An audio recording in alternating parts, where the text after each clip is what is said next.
Hi, my name is Olivia Miller, and I am a student in the Geography Department at the University of St. Thomas. Today I'll be discussing the desirability of protection from an economic standpoint by contrasting counties of protection versus extraction. What I was looking to do in this research was examine how we could use GIS to determine the most extractive and protected counties within the United States, and then from examining those counties, determine some insights from comparing the two groups in terms of various economic factors. So a comprehensive data analysis of the degrees of protection provides current information and helps light the way towards future application and resolving the Old West versus New West and environment versus economy debate at hand. So our first article that kind of was the gateway for this research is an article by David Theobald. So what we see here in the top right is a map depicting the varying degrees of human modification in order to determine ecological integrity. So Theobald considered levels of human activity along with both specific and general ecological factors in order to determine the integrity. Um, the activity footprint was considered as well as the intensity of its impact, and by combining this with a comprehensive framework of stressors, Theobald developed quantifiable degrees of human modification. He suggests that the data be used in landscape assessments and to inform management in specific areas, so relevant measures can inform conservation target selection and prioritization. This next article is a hands-off approach. It's very general to develop fundamental guidelines for a systematic review of conservation and environmental management. So this article works to eliminate any bias found in involved work or peer reviews and to set these concrete evaluation guidelines. They acknowledge that further development may be needed for different factors or for specific areas, but they offer these three preliminary guidelines in stages um, in order to efficiently and effectively review conservation. So the first stage you can see is a question formulation stage where you develop review protocol. The second stage searches for data and how to select relevant data from that. It also includes assessing the quality of data methods and then finally extracting and synthesizing the data. So stage 2 is the biggest and most important stage. And then the third and final stage is reporting and disseminating the results. This article also acknowledges that the challenge is always going to be ensuring that the methodology keeps up with the changing and advancing technologies and data.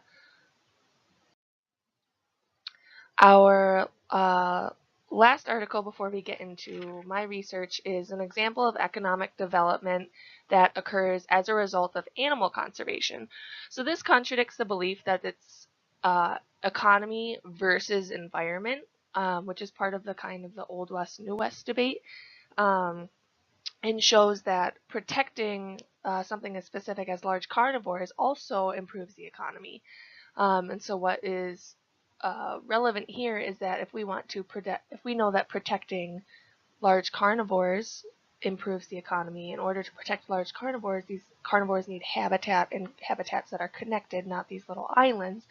Um, and so protecting the environment can protect large carnivores, which in turn also develops the economy.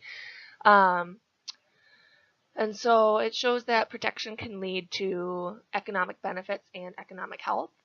They acknowledge that viewing the economy as a good start or proponent in the debate, but that other factors such as like visions and values for the future are also important.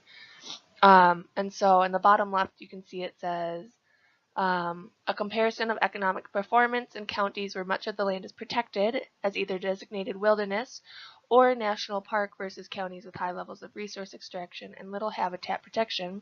And two, a discussion of case studies in which wildlands, wildlife habitat, and large carnivores are recognized as having significant economic value. Um, And so from 1969 to 1992, wilderness counties added new jobs and income in every non-agricultural sector of the economy. The resource extractive counties, on the other hand, lost more than 1,300 jobs in the construction, transportation, and public utility sectors. And so you can see in the bottom right, I have highlighted that there's no evidence that protecting a large percentage of the land from resource extraction is detrimental to the economy. So this directly contradicts the environment versus economy and shows that the two can coexist and actually help each other. And so it says, in fact, the opposite appears to be the case. The economies of counties with a high dependence on resource extraction lag far behind those of counties with large wilderness areas or national park lands. This does not in itself prove a cause and effect relationship, but it is sufficient to pose a hypothesis worth testing in the future. The protection of wilderness habitat that sustains wild carnivores such as grizzly bears and wolves does not have a detrimental effect on local or regional economies. And so going into my research, what I wanted to do is examine how protection affects the economies on a county level or small scale basis. And so what I did is I took 10 counties from Theobald's wilderness modification. That was that first article that we saw, and our protected area density, or our PAD map, that uses a gap code to show protection. So Theobald's wilderness modification, or the percent modified map, which you see in the middle in red, shows the level of modification for the different areas. 0% modification meaning natural or very low modification, 100% meaning it's completely modified. The average for the continental United States is 19. So as you can see, this western part of the United States, which is where I focused, is a lot lower than that average. So these are still these natural areas or low level modified areas that have a lot of room for growth and for protection. And then you can see our PAD map, the protected area density. We have the gap code. So that's just a 1 to 4 scale of protected versus not protected and what those mean. So the darkest green is protected. It's like the most natural. That lighter green that you'll see in some patches means it's minimally managed. It's still pretty natural. That tan or beige color means that extraction is permitted in the area. And then that gray color is that there's no known protection or easements protecting the land. And so to select my 10 green counties that you see on the far left map, those are our counties that are in the west. They are rural and they have a significant amount of protected wilderness. So I randomly selected those, and then what is interesting here is that the modification number for our GAP 1 protected areas, so our GAP 1 protected areas that are greater than 50 kilometers, is only 2.46. Mind you that the national average is 19. So again, these protected areas are significantly less modified, which is good. And so this next slide, we see that the process by which I selected the extraction counties. And so I found from the USDA Economic Research Service a map of counties in the United States that are dependent on mining for the year of 2015.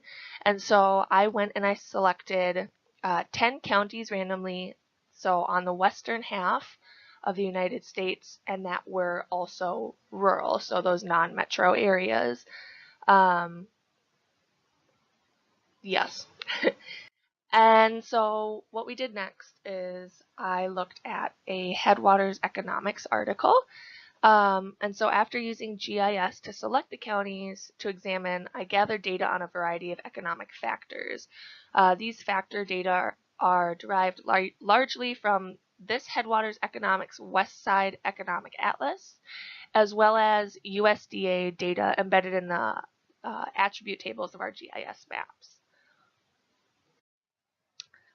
So first you can see the general trends for the Western U.S. So this is just general Western U.S. before I dove into the county specific, but still from that West-wide economic atlas. Um, it's easy to note that an overwhelming amount of the economy is dependent on or growing in service-related careers. These are high-level jobs such as like healthcare, food services, science, technology, transportation, educational services, real estate. So these are jobs that typically we strive for within our economy. So here, you saw the map before. Here officially is the list of those 10 highlighted counties, the 10 wild western rural, and the 10 mining western rural. With their GIS specific object IDs. And so in this next slide, we see my Excel analysis. It's a lot of numbers, so I'm going to kind of go through and summarize it. And so the data and factors I considered included percent wilderness, unemployment rate, the percent free lunch in public K-12 schools, the poverty rate, percent jobs non-service related for 2016, as well as percent service jobs for 2016. Median household income, income inequality ratio for 2017, median property value for 2015, and the 2015 percent of home ownership. So using Excel's statistical analysis of significance, I encountered and concluded that the amount of wilderness between the two is very significant, which we knew because that's how part of the process which we use to select the counties. However, the first environmental factor that was, or economic factor that was important was the difference in unemployment rate. This is very significant to show that protection actually, in this case, is correlated with more jobs. This is very contrary to the debate, and part of this can be explained by the fact that extraction jobs such as mining are more volatile, and they're completely dependent on uh, what's immediately available. So they're living off of immediate capital rather than long-term interest, which can be related to job security. Another factor, some other factors that we examined were the percent of free lunch and the poverty rate. These, however, were not significant in either direction, which still tells us something about the economy. The percent jobs, non-services, and services are both notably significant, which indicates that protection leads to higher quality jobs, as we can also see reiterated in that very significant employment rate, or unemployment rate, I'm sorry. The median household income and income inequality showed no significance in favor of either side. However, the median property value is very significant. And this makes sense if you think about typically what people look for when they are looking to buy a home. The homes that are near parks and water and natural areas typically have a higher value than, say, a house that would be near a mining and processing facility. The percent home ownership was not significant for either side either. So we have a lot of numbers. We see some things that are really significant and some things that are neither, or significant for neither side. So what does this all mean? Well, you can see here I've put our Excel statistics into an array of graphs. So these graphs are only showing those factors that were deemed significant.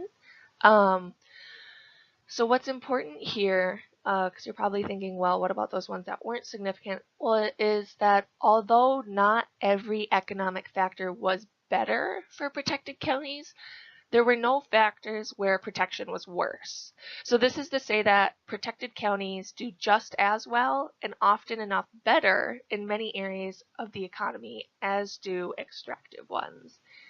And so after I did my research, I went and looked at a few more articles to try to get another feel of have other people done things that are similar? Is this new, or is this supported by other things that people are also finding?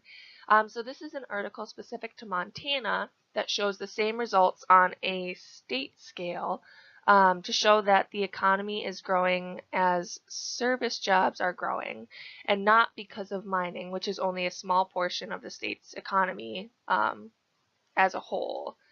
Um, this next article also sheds light on the Old West versus New West debate to show how protection leads to a more diverse economy, living off of a secure interest rather than a resource-dependent capital. It explores how the most important factors for attracting and keeping businesses are scenic beauty, quality environment, opportunities, and a healthy place to raise a family. Um, and so this article finds that the populations of metropolitan protected lands counties grew 11.7 times faster than non-metropolitan counties without protected lands, while the 50 non-metro counties with the most protected land grew 16.8 times faster. And then this last article is basically because we've looked at my county level or county based analysis as well as a state and regional one. And so this last one considers a national analysis of protection impacts on the economy. So you can see right away in the first snip, or the first little shot I put up there, is that in 2003, protecting the environment generated $301 billion in total industry sales, $20 billion in corporate profits, so on and so forth. The first major finding is that environmental protection, here dubbed as EP, economic growth and jobs creation can be complementary and compatible. So environmental protection creates jobs, doesn't destroy them. This again is a refute of the debate that is typically going on. Not only is the relationship between environmental protection and jobs positive, but the types of jobs created are disproportionately scientific, professional, technical, high-skilled manufacturing, and high-wage jobs. These are the jobs that all states are attempting to attract and attain. These are often the jobs that are a prerequisite for a prosperous middle-class society who's able to support state and local government with tax revenues, and so on and so forth. So the preliminary results and conclusion of all this is that although this research and analysis is preliminary, the sample of counties the results are based on provide a compelling argument for the desirability of protection. After comparing several economic variables, counties with higher levels of wilderness protection were either at the same level of economic strength or significantly stronger than their mining-dependent counterparts. Going forward, deeper research regarding economic benefits of environmental protection should be conducted. However, there is already a substantial amount of evidence showing these benefits. Therefore, I think that it would be worthwhile to begin to consider other socioeconomic benefits of environmental protection, such as education levels, health trends, crime tendencies, etc. Thank you.